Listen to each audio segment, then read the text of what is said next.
Kale nkwanirizaako nnyo omutereevu ku Mukutu Vika Exclusive era n'ennyongera okubeera nga nkwebaza okuba ng'okyatwekuumiddeko tusinzidde Lugogo Kesize Brown era nga omwana atunaaza amata ndine pulezidenti w'abatikitoka era nga ye pulezidenti wa tiimu Kawumbi omukulu Frank Abaho ogamba otya? Njeni ogamba otya kyekiriwo ndi wano ndaba otumirwa vibe bitambulira vibe tulina y'amaanyi era tuli basanyufu ekisaawe ekyajjudde abantu balimu bakyayingira essanyu tulina lingi nnyo kyetwabala era kyetwabala byetufunye era bituukiridde show yaffe ekuddeyo show y'olunaku olwaleero olaba eri kutambula etya etambula nga bwe mwagibala kufa ng'oli oba waliwo ebikyuse olwedde twagenze okujja wano okusaawe yesterday twabadde tulina miliyoni 10,000 abantu tubadde bamaze okusonda abali ebweru bakadaama ne bankuba kyeyo tubadde tulina miliyoni 10,000 ekisaawe kikino kiraba kijjudde so tetulina kyetubanja abantu abantu batuwadde obuwagizi era batwagadde ebiseera twakuwulidde mu press conference nga weeyama okuwaayo emmotoka weetiye esombe matiriyo anaazimba ennyumba eno naye ekibuuzo kiri nti wafunyeko ku information ey'omunda kuwaawe bagenda okuzimbira champion Gudo ennyumba bwe tuva wano ekya oba okoosa enkya byetugenda otuulamu okulaba ennyumba egenda zimbibwawa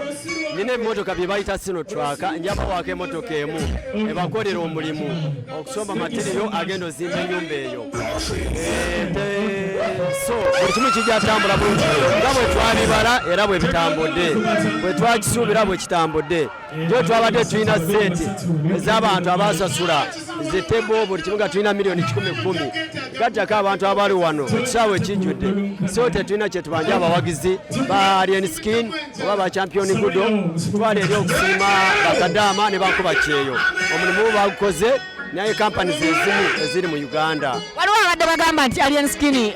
ekisaawe kino tagenda kijjuza era nti n'abantu tebagenda kujjayo olw'ebyo ebiriko olwa eyo yaba n'endowooza yaabwe nga bo n'abantu kino kitwa eno message nyiwa bapromota abali mu Uganda abagezaako nafuya abayimbi nga babafukamiza ffe bafaani b'abayimbi gye tuli mabbali tulina sente zaffe ojja kujja ng'oli munyimbi ogambe nti abawo mpayo miliyoni 5 nkole ekivulu kyange kigwe nja zikuddiza zikwate zikuwe era bwe zigwa akinzirize so bapromota abanafuya abayimbi kino kibawe ekyokuyiga olwaleero omwami ono talina promota ate n'omu ekivulu kye yakitaddewo era kijjudde tetulina kyetubanja so bapromota abanafuya abantu mwekumeko abanafuya abayimbi Katonda ajja bakwatirako abayimbi bakole ebivulu byabwe nga tebalina bapromota omukulu Alien Skin akwemulugunyaako abuuza ekitabo kyo wa ofiisi yo eya pulezidenti wa TikTok etuulawo pulezidenti ofiisi y'abatiktoka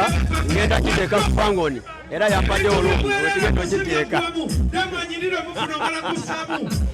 katutunuulire enkolaganayo ne Alien Skin oba enkolaganayo ne fangoni ojja otya okukwatagana ne fangoni era otuuke n'okuba nga tiimu Kawumbi efujjirira fangoni omusimbi ogutokomoka nze Alien Skin namumanya lwe nali neesimbyewo eyandaga Alien Skin yali omwana kifampa ne 10 ne bandaga Alien Skin ne Spice Diana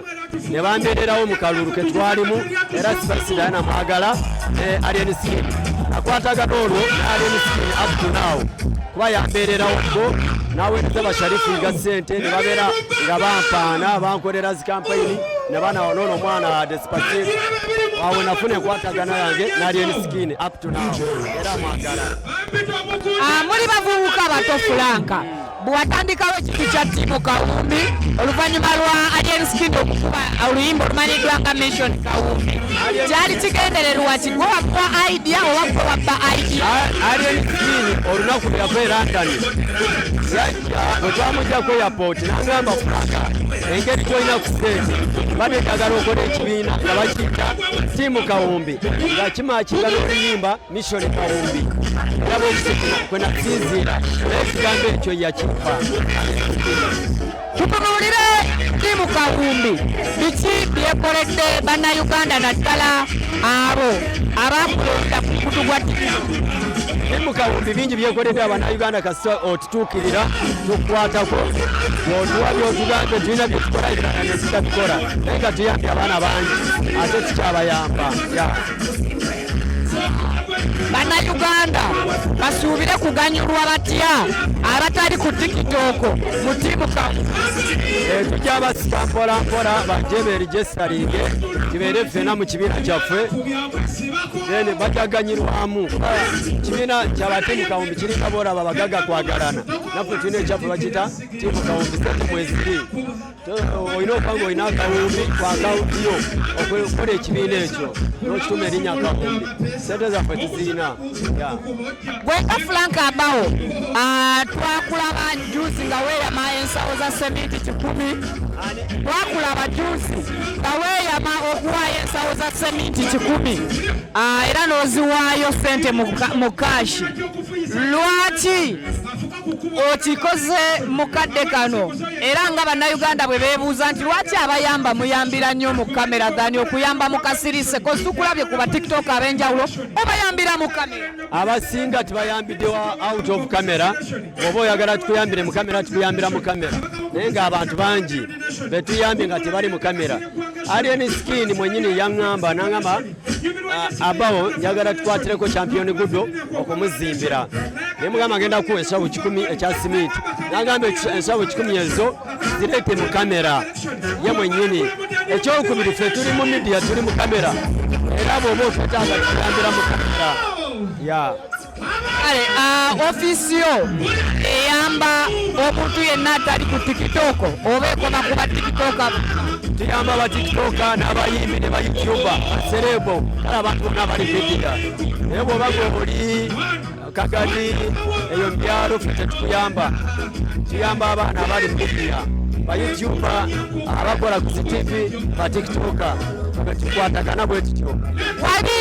wavaayo n'okwata ku muyimbi Rahuma Piki kiki ekyatuukawo era mishoni eyo okumuyamba yakomawo? Piki namukwatako nga bwekwata ku ba TikTok era nakati kyamuwa kyaŋŋamba muwa naye siri maneja we. Twawulira abamuvuma ku TikTok nga bamuvuma ku lulwo nsonga ki era butakkanya ki obwali bubatuusizaawo?